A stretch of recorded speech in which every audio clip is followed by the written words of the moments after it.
ये आप विचार तो करो, यहाँ से कोई लाइव चला रहा है, कोई वीडियो बना रहा है और मैदान सामने वाला खाली दिखता है, तो बगल वालों को कौन देखेगा? वो कहेंगे मैदान में आए ही नहीं। हमारा हौसला जो है कमजोर हो जाएगा, क्योंकि अभी जो बातें कही थी, मैं तुम्हें जगाने आया हूं, ये राम, आप राम हो, आप कृष्ण हो। कैसी कैसी सुंदर जोशीली कविताएं पढ़ी गई, छोटे छोटे बच्चों ने पढ़ा, वीरांगनाओं ने पढ़ा, और अभी जो कविताएं पढ़ी गई, फिर भी आपके अंदर अगर खून में पानी बह रहा है साथ मिलकर, तो फिर जगाना मुश्किल हो जाएगा। इसलिए आप सब लोग बड़े सौभाग्यशाली हैं, और इस कार्यक्रम के आयोजकों को भी मैं कोटि कोटि नमन करता हूं, जिन्होंने हम सबको जगाने के लिए इतना अथक प्रयास किया है, पुरुषार्थ किया है। आए हम विचार करें, क्या हम सोए हुए हैं? हमें किस क्षेत्र में जागना है? सम्मेलन का अर्थ होता है सब मिलकर एक सत्य को स्वीकार कर लें, तभी जाकर हमारा सम्मेलन सफल होता है, और वो होगा जागने से। और जगाने के लिए हमें क्या करना? जैसा गायत्री मंत्र मैंने बोला, बुद्धि की पवित्रता, बुद्धि की श्रेष्ठता हमें चाहिए। बिना बुद्धि के हम धर्म अधर्म का, कर्म अकर्म का, सत्य असत्य का, पाप पुण्य का निर्णय नहीं कर पाते हैं। इसलिए सब लोगों से निवेदन है कि सच्चे मायने में ये जितना भी कार्यक्रम किया जा रहा है, उसमें कहीं ना कहीं हम आप सब लोगों की एक भूमिका होनी चाहिए, जगने की और जगाने की। जो व्यक्ति जाग जाएगा वही दूसरे को जगा पाएगा। वो माँ जो जल्दी 4 बजे जग जाती है, वही अपने बच्चे को जगा पाती है। अगर माँ 8 बजे सोए, 8 बजे तक सोए, तो बच्चे को क्या जगा पाएगी? इसलिए यहाँ जो भी आए हैं, वो संख्या में चाहे थोड़े हो, लेकिन एक राष्ट्र भक्ति का जज्बा लेने के लिए और अपनी भावनाओं को एक दूसरे से साझा करने के लिए आए हैं। हम आप सब लोगों को समझना होगा और समझ को आगे बढ़ाना होगा, क्योंकि मेरा कुछ प्रश्न उत्तर के माध्यम से भी बातें चलती हैं। मैं प्रश्न करता हूं, क्या ये देश हमारा है या किसी और का है? जोर से बोलें। ये देश हमारा है, तो इस देश की संस्कृति, इस देश के साधन हमारे हैं या किसी दूसरे के हैं? तो इनकी रक्षा करना हमारा कर्तव्य है या कोई दूसरा करेगा? जब देश हमारा, संस्कृति हमारी और इस देश के रक्षक हम, तो फिर हमको जागना होगा।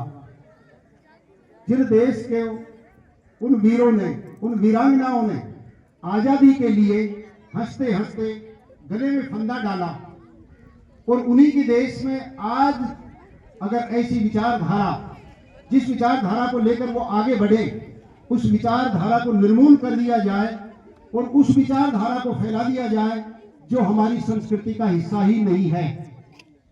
क्या इस्लाम हमारी संस्कृति का हिस्सा है? जोर से बोले।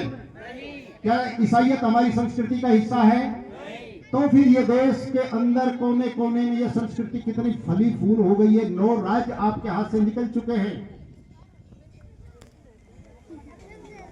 आपके हाथ से 9 राज्य निकल चुके हैं। हिंदू वहां या तो अल्पसंख्यक हो गया या बिल्कुल ही, फिर वहां संस्कृति की रक्षा कौन करेगा? गौ माता की रक्षा कौन करेगा? जननी माता की रक्षा कौन करेगा? बच्चों में संस्कार कौन देगा? आपके अंदर केरला में कुछ नहीं बचा है, जम्मू कश्मीर में कुछ नहीं बचा है, और बंगाल खाली होता जा रहा है। और बीच के स्थिति के अंदर 50 पाकिस्तान बने हुए हैं। आप देखिए जो दुर्घटनाएं होती हैं आपके साथ, चाहे वो लव जिहाद की हो, चाहे वो जमीन की कब्जे की हो, चाहे संस्कृति के ऊपर कब्जे की हो, चाहे गौ माता की हत्या की बातें हो, ये क्या हमारे बीच में नहीं हो रहा है?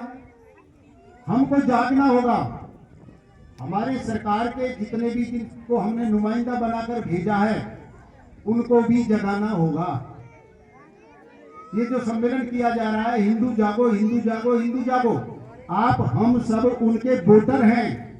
हमने तो राजा बनाकर भेज दिया।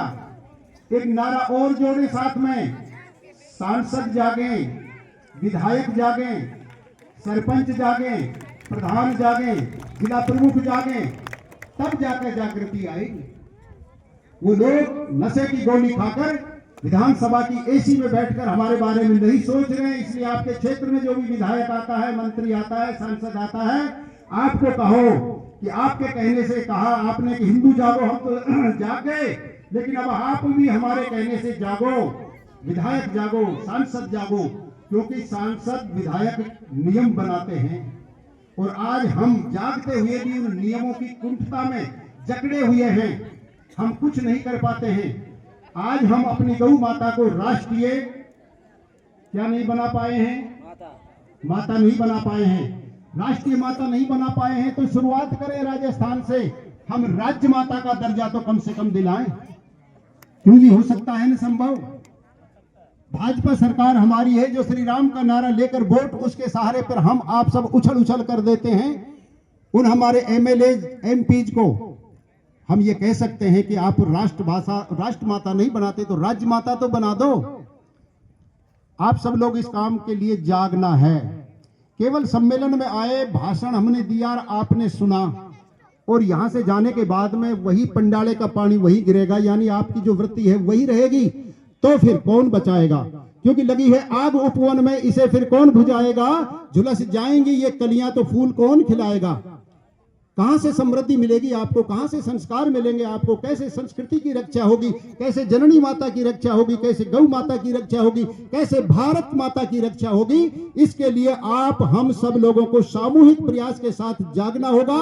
चाहे एमपी हो चाहे एमएलए हो, उनको जगाना बहुत जरूरी है, क्योंकि कानून वही बनाते हैं। आज अभी जो बात कर रहे थे बाबूलाल जी, बहुत मर्म की बात कर रहे थे।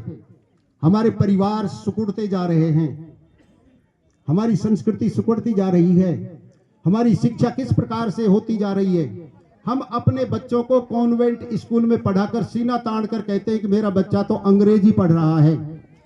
अंग्रेजी ने सारे रिश्ते खत्म कर दिए, केवल अंकल और आंटी दो शब्द रह गए, या डैडी और मम रह गया। ना माताजी है, ना पिताजी है, ना दादाजी है, ना दादी जी है, ना ताऊ जी है, ना चाचा जी है, ना नाना जी है। सब खत्म क्यों कर दिया? किसने कर दिया?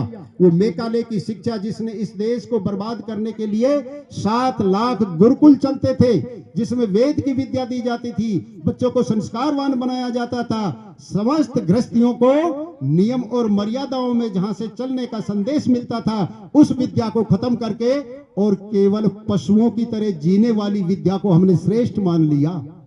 हमें विचार करना होगा, हमें उन ऋषि मुनियों की, राम और कृष्ण की संस्कृति को जानना होगा। क्या राम ने ये इस विद्या को पढ़ा या शिक्षा को पढ़ा? राम ने तो वेदों की विद्या पढ़ी, जो सत्य विद्याओं का पुस्तक है, सत्य का ज्ञान कराता है, जो हमारे अंदर सबलता पैदा करता है, स्वाभिमान पैदा करता है, जो स्वतंत्रता और निर्भयता पैदा करता है। ऐसी विद्या अगर कहीं थी तो हमारे भारतवर्ष के अंदर थी। आप हम सब लोग पुनः उसी विद्या को स्थापित करें, उन्हीं संस्कारों को स्थापित करें, ये जागना होगा। अगर सज्जनों, भद्र पुरुषों, 10 वर्ष के समय में अगर हमने जागृति नहीं दिखाई, तो फिर आप लाखों वर्ष तोड़ी उन लोगों के चंगुल में फंसकर गुलाम हो जाओगे कि आपको कोई बचाने वाला नहीं होगा। ये 10 वर्ष का समय हमारी मुट्ठी में है, ये मुट्ठी खुल ना जाए। हम अपने भाइयों को, बहनों को, बेटे और बेटियों को संस्कारित करें, राष्ट्र के प्रति जागृत करें, गौ माता के प्रति जागृत करें, संस्कारों के प्रति जागृत करें, हमारे सामाजिक रिश्ते और संबंधों के प्रति जानकारी दें, तब जाकर ये राष्ट्र बच पाएगा। वरना आप देख रहे हो किस तरीके से कुरान के अंदर ऐसी ऐसी आयतें लिख दी गई हैं कि किसी भी काफिर को, मूर्ति पूजक को दुनिया में रहने का अधिकार नहीं है। उनको गुलाम बना लो, उनके सिर कलम कर दो, उनकी जमीन के ऊपर और उनकी संस्कृति के ऊपर कब्जा कर लो, मां बहन बेटियों को अपने हरम में ले लो। और ये हुआ हमारे साथ। अगर दोबारा भी ऐसा हो गया तो ये छोटे छोटे बच्चे क्या कहेंगे, जो सुन रहे हैं, समझते हैं। हमारा आज 60 वर्ष का बच्चा, वृद्ध आदमी उतना नहीं समझ पा रहा है जो ये छोटे बच्चे समझ पा रहे हैं। इनको बचाना है, इनको समझाना है, इनको अच्छी संस्कृति और अच्छा ज्ञान देना है। तो ज्ञान के हमारे जो 3 गुरु होते हैं उत्तम, पहला गुरु हमारी माँ है। इन माताओं को जागना होगा। अच्छे संस्कार, अच्छी शिक्षा, अच्छे सब खान पान के बारे में, जैसे अभी बाबूलाल जी बता रहे थे कि केवल बच्चों को आप अपने खान पान के साथ जोड़ें, बलिष्ठ बनाएं, बलवान बनाएं, क्योंकि हमारा वेद का सिद्धांत है यह आत्मदा बलदा यस विश्व उपासते प्रशिशं यस देवा यस छाया अमृतम यस मृत्यु कस्मै देवाय हंसा विदेमा।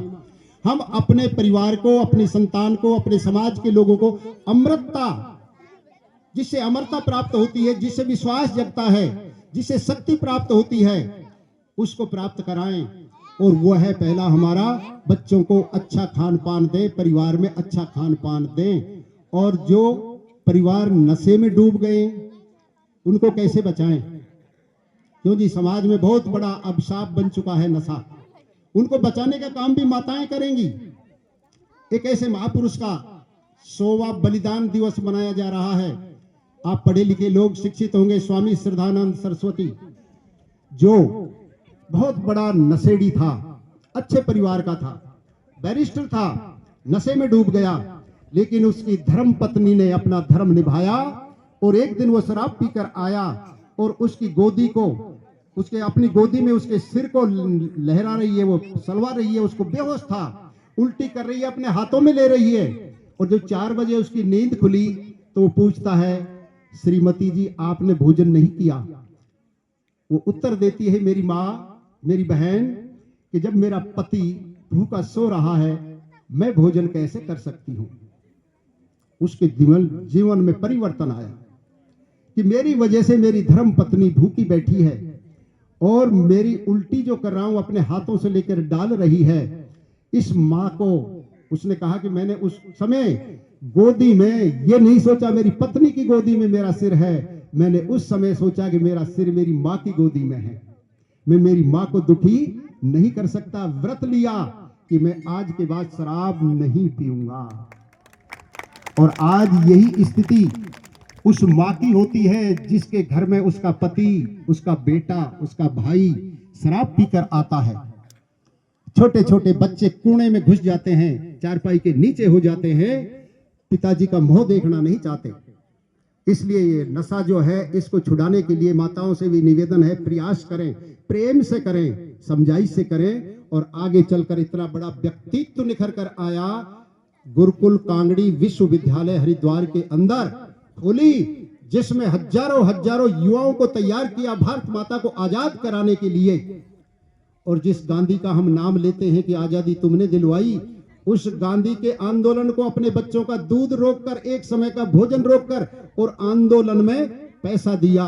और महात्मा की उपाधि भी स्वामी श्रद्धानंद ने उसको दी, जिसका पश्चाताप उस समय हुआ, हम आप सब लोगों को हुआ, जब एक रशीद नाम के व्यक्ति ने, जब स्वामी श्रद्धानंद लाखों लोगों को, हिंदू जो बदल गए थे, मुसलमान बन गए थे, वापिस घर लेकर आए, उनको वापिस सनातन के साथ जोड़ा, तो उस व्यक्ति ने स्वामी श्रद्धानंद को गोलियों से छलनी कर दिया।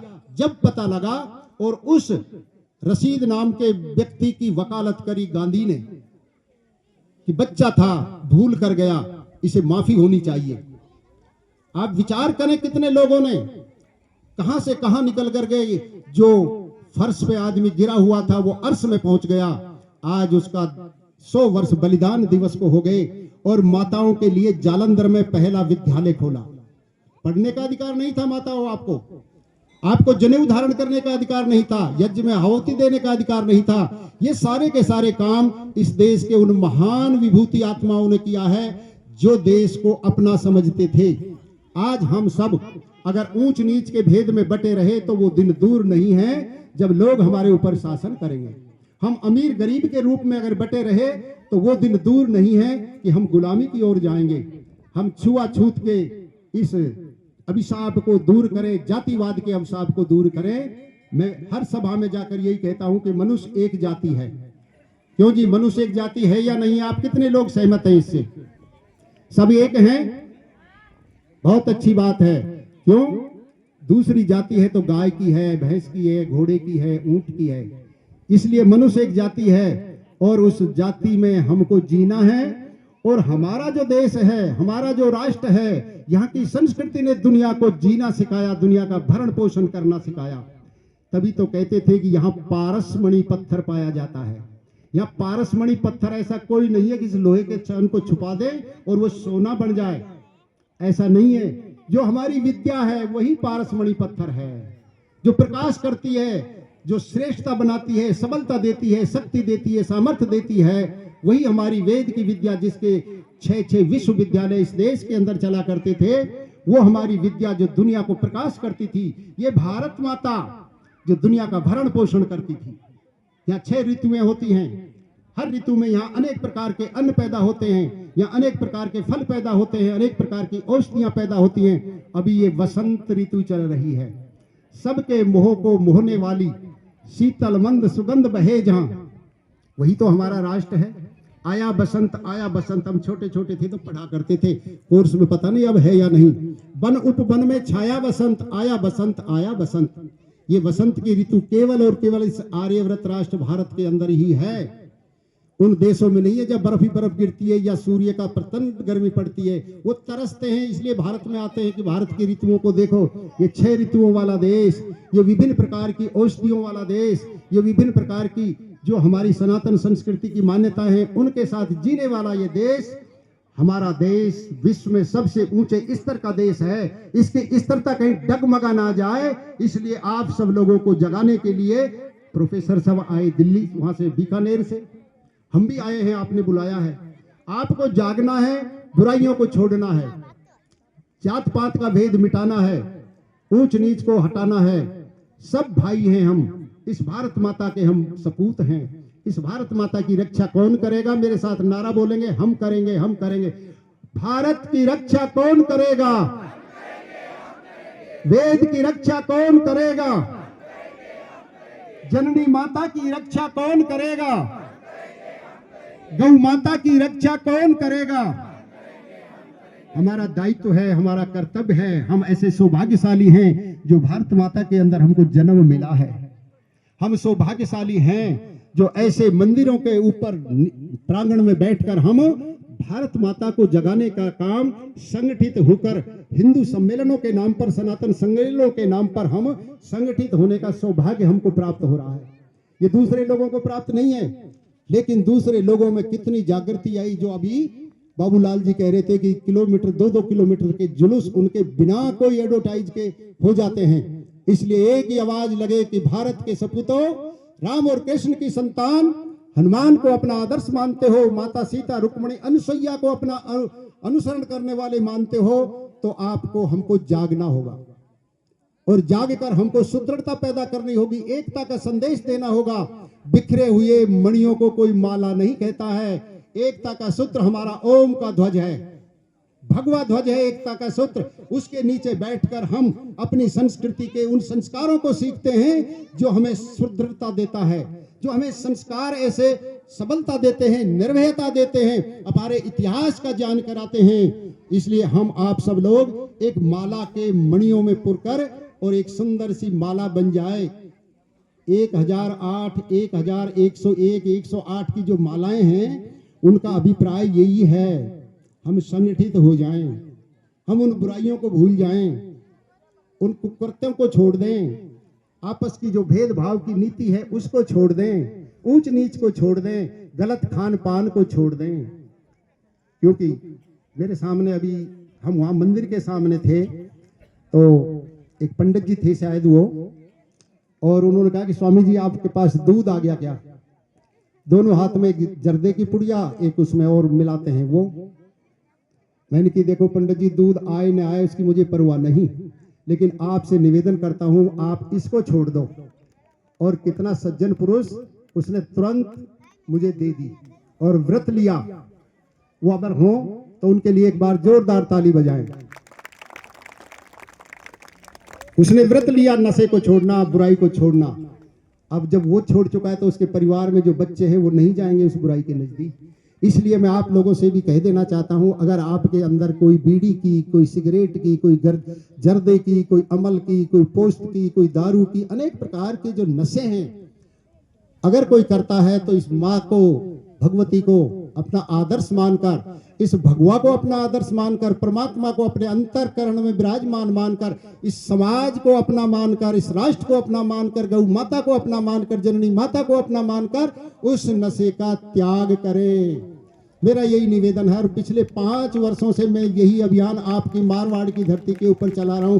पंडित जी जानते हैं, टीकाराम जी जानते हैं, ये मेरा अभियान है और मेरा यही निवेदन है। और कोई भी माई का लाल अपनी माँ के सपूतता का प्रमाण दे तो छोड़ दे, बहुत अच्छी, हो गया जो हो गया, अरे निकल गया जो वापस नहीं आएगा, बचा हुआ है उसे संभाल कर रखना है, यही हमारी संस्कृति सिखाती है। आए हम आप सब इस संस्कृति को आगे बढ़ा कर ले जाएं, इस संस्कृति के ऊपर कोई काला बादल ना छा जाए। हम सकारात्मक सोच के मानने वाले हैं, हमारी सोच सकारात्मक हो।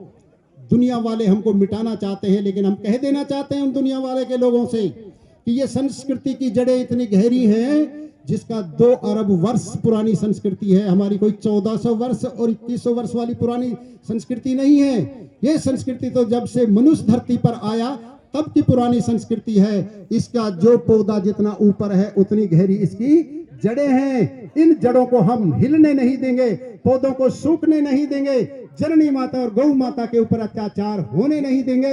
आए मिलकर ऐसा सुंदर श्रेष्ठ उत्तम राष्ट्र बनाएं जो दुनिया में फिर ओम का झंडा फहराता रहे। वैदिक संस्कृति की जय हो। हिंदू सनातन संस्कृति की रक्षा करने के लिए आप सब लोग आए। फिर कभी अभियान आह्वान किया जाए तो आज आप आए हो कई सैकड़ों के माध्यम से, अगली बार आए तो हजारों की संख्या में आए, तब जाकर ये मेरा राष्ट्र बचेगा। थोड़ा समय 3-4 घंटे के लिए आपको बुलाया जाता है, तब जाकर ये संसार हमारा बनेगा। हमारी संस्कृति जीवो और जीने की संस्कृति है। हमारी संस्कृति किसी का सर कलम करने की संस्कृति नहीं है। यहाँ तो विश्व बंधुत्व का नारा दिया जाता है, यहाँ तो वसुदेव कुटुंबकम का नारा दिया जाता है। ये संस्कृति है हमारी, और ये संस्कृति दुनिया को शांति देने वाली संस्कृति है, सबलता देने वाली संस्कृति है। हम एक गाल को आगे करके दूसरे गाल को उन कालिमों के हाथ में नहीं सौंपना चाहते कि जिन्होंने हमारे साथ ऐसा किया है। नहीं, हम ईंट का जवाब पत्थर से देने की क्षमता करते हैं, तब जाकर तो हमारा ये सनातन हिंदू सम्मेलन सफल होगा। अपनी रक्षा के लिए हम हथियार भी रखें। एक हाथ में हमारे शस्त्र हो और एक हाथ में हमारे शास्त्र हो। जो शास्त्र हमके उपदेश करता है, शस्त्र से उसकी रक्षा करें। आज हम अपने शास्त्रों को भी भूल गए हैं और शस्त्र भी हमने रखना छोड़ दिया है। फिर जिसके अंदर तरह तरह की फैली हो बीमारी, कैसे बच पाएगी जग में हिंदू कौम बिचारी। हम बिचारे नहीं हैं, हम सबल हैं, श्रेष्ठ हैं, महान हैं, उत्तम हैं। हमको अब बचाने के लिए किसी दूसरे की इंतजार नहीं करना होगा, हमको अपने से जागना होगा, अपने से अच्छाई को ग्रहण करना होगा, अपने को जागना होगा। हमको बचना है, हमारे पड़ोसियों को भी बचाना है, परिवार को भी बचाना है, तब जाकर हमारा राष्ट्र विश्व गुरुत्व की ओर जो बढ़ रहा है। अभी बाबूलाल जी बता रहे थे 14 से 4वें नंबर पर आए हैं, हम पहले नंबर के जीडीपी वाले बने। ये हमारी संस्कृति थी। क्यों? ये देश तो सोने की चिड़िया था। यहाँ तो सब तरह का व्यक्ति जो संपन्नता से लिए हुए था, कोई गरीब नहीं था इस देश के अंदर। और आज भी हम उसी ओर बढ़ रहे हैं, क्योंकि हमारे पास जो विधि है, जो हमारे पास विधान है, वो हमारी शक्ति है, सामर्थ्य है। हम अपने नेताओं से कहें कि जो कानून हमारी संस्कृति के खिलाफ हैं, हमारी भारत माता के खिलाफ हैं, गौ माता के खिलाफ हैं, उन कानूनों को तुरंत से तुरंत बदला जाए, क्योंकि अभी समय हमारे पास है। अगर समय हाथ से निकल गया तो फिर हम पछताएंगे। क्योंकि क्या कहते हैं, करता था सो क्या किया, अब कर क्यों पछताए। अरे बोए पेड़ बबूल के, फिर आम कहां से खाए। अगर आम खाना है तो आज से ही व्रत लेकर चले, हम अच्छाई का आम का पौधा लगाएं, श्रेष्ठता का, एकता का आम का पौधा लगाएं। अपनी संस्कृति की रक्षा के लिए अपने हृदय को विशाल बनाकर अपने भाइयों को गले में साथ लेकर चले। ये पौधा हमारे मीठे मीठे, अभी आम का सीजन आने वाला है ना, मुंह में पानी आ रहा होगा आपके लोगों को, है? तो वही सीजन की याद दिला रहा हूं कि हमारी संस्कृति जो दुनिया की श्रेष्ठ संस्कृति थी, दुनिया के लोग हमारी संस्कृति के माध्यम से गुरुकुलों में आकर विद्या पाठ किया करते थे, विद्यालयों में जाकर विद्वान बना करते थे। वही आम का पौधा आज से आप लगाना शुरू कर दें। अन्याय के खिलाफ खड़े होने शुरू कर दे, अज्ञान के खिलाफ खड़ा होना कहते। ब्राह्मण का कर्तव्य होता है अज्ञान को दूर करे, उसके खिलाफ लड़े। क्षत्रिय का कर्तव्य होता है अन्याय के खिलाफ खड़ा होकर उसका मुकाबला करे। वैश्य का कर्तव्य होता है अभाव के खिलाफ खड़ा होकर भाव पैदा करे। ये हमारी संस्कृति है। इसलिए हम अपनी संस्कृति का जितना जितना गुणानुवाद करें उतना थोड़ा है। आप सब लोग यहाँ आए, भिकाराम जी ने ये कार्यक्रम किया और इस कार्यक्रम के सभी, अकेले भिकाराम जी नहीं है, सभी इसके साक्षी हैं, सभी इसके सहयोगी हैं। सभी आप सब एक सूत्र एक माला के, एक घर और परिवार के सदस्य हैं। ये संगठन हमारा मुट्ठी की तरह मजबूत हो तो सामने वालों की बत्तीसी तोड़ने में कामयाब हो जाएंगे। अगर हमारी मुट्ठी खुल गई तो खाक की रह जाएगी। इसलिए मेरा निवेदन है आप सब जागें और जागकर अपनी संतान की रक्षा, संस्कृति की रक्षा, गौ माता की रक्षा, जननी माता की रक्षा, वृद्धों का सम्मान करते हुए अपनी संस्कृति को परचम फहराने के लिए कृत संकल्पित होकर यहाँ से जाएं। आपके बीच में मैंने बातें रखी, मुझे पूरा विश्वास है कि आप लोगों को अच्छी लगी होंगी बातें। अगर कोई बात गलत आपके हृदय को चुभती हो तो मुझे वापस कर देना, अगली सभा में उसका निराकरण कर दूंगा। और सब लोगों से मैं यही कहता हूँ कि संगठित रहो, एकता रहो, नेक रहो, एक रहो। कटोगे तो बटोगे तो कटोगे और मिटोगे। मिटने के लिए हम परमात्मा ने इस भूमि पर पैदा नहीं किए हैं, क्योंकि ये भूमि अयम भूमि आर्यताम ददामी, ये तो श्रेष्ठ लोगों की भूमि है, ये तो वीरों की भूमि है, ये तो वीरांगनाओं की भूमि है, ये तो महापुरुषों की भूमि है। वहां हमको जन्म मिला है सौभाग्य प्राप्त करने का। हमारा सौभाग्य कहीं उजड़ ना जाए। इसलिए मेरा सब लोगों से निवेदन है, इस धरती माता की, जननी माता की, गौ माता की, इसके प्रति जागरूक होकर अपने बच्चों को अच्छे संस्कार दें। स्वयं बचे बुराइयों से, बच्चों को बचाए बुराई से। बच्चे बचे बुराई से, जीवन की कठिनाई से। यदि तुम्हें महान बनना है तो हमारे आदर्श हैं राम, हमारे आदर्श हैं कृष्ण, हमारे आदर्श है ऋषि और मुनि, हमारे आदर्श हैं ये संत और महात्मा। और अब अगर देखें तो हमारे आदर्श वो अच्छे श्रेष्ठ उत्तम शासक हैं जो लोकतांत्रिक व्यवस्था से आप हम सब लोगों को सुख पहुंचाना चाहते हैं, सुरक्षित रखना चाहते हैं। तो हम आप सब लोग एक दूसरे के साथ मिलकर हाथ से हाथ मिलाकर चलें, कंधे से कंधा मिलाकर चलें। यही जागना है और ये जागरण पूरे भारत में चल रहा है। इसीलिए चल रहा है कि मेरी भारत माता की तरफ कोई अंगुली ना उठाए, क्योंकि अंगुली उठाने की तैयारियां चल रही हैं। अभी दिल्ली में उठी, जो मेरी भारत माता की तरफ अंगुली उठाएगा, मेरी भी दोनों अंगुली उसकी आंखों में जाकर अपना काम करेंगी। इतना हमारे अंदर विश्वास और सदृढ़ता आ जानी चाहिए। आप सब लोगों को कोटि कोटि नमन करते हुए ओम शांति शांति शांति। एक बात और कह देता हूं, हमारे बीच में कुछ हमारी संस्कृति को बदनाम करने के लिए संतों की उपाधि लेकर अपसंस्कृति को राम और कृष्ण की, ऋषि और महर्षियों की गंदी बातें कर कर भोले भाले आप लोगों को जो स्वाध्याय नहीं करते हैं उनको बरगलाया जा रहा है। वो जेल में पड़े हैं भगवान कई, और यहाँ वो क्या कर रहे हैं कि भगवान हमारे पास है। वो भगवान बन बैठे जिनके पास कुछ भी नहीं है। जेल में कौन जाता है सज्जनों? सज्जन आदमी या अपराधी आदमी? जोर से बोलो। तो अपराधी क्या भगवान हो सकता है? नहीं हो सकता। तो ऐसे अपराधियों से भी आपको बचना है, मुंहतोड़ जवाब देना है। हमारी संस्कृति के रक्षक तो राम थे। ये झूठे पाखंडी नहीं हो सकते। कपड़े पहनने से, संत कहलाने से कोई भी महान नहीं हो सकता। उसके अंदर महानता के गुण आने चाहिए, उसके अंदर वीरता के गुण आने चाहिए, उसके अंदर ज्ञान विज्ञान का गुण आना चाहिए, उसके अंदर अपनी भारत माता की रक्षा का संस्कार आना चाहिए। तब जाकर ये राष्ट्र महान बनेगा। तो ऐसे लोगों को भी मुंहजोड़ जवाब देने के लिए पंडित जी आप जैसे लोगों की जरूरत है। मैं देखा, बोर्ड देखा मैंने, और ये कीटाणु सब जगह, ये कोरोना के कीटाणु हैं। इनकी दवा भी तो भारत में ही बनी थी। इनकी दवा आप ही हो। इन कीटाणुओं के, जहरीले सांपों के फन कुचलने के लिए आपको ही तैयार होना पड़ेगा। तब जाकर संस्कृति की रक्षा होगी। अधिक ने कहते हुए आप स्वस्थ रहें, अपने काम में मस्त रहें, अपनी और अपने परिवार की, संतान की, समस्त सृष्टि की आप सुरक्षा के लिए कृत संकल्पित होकर चले। ओम शांति शांति शांति।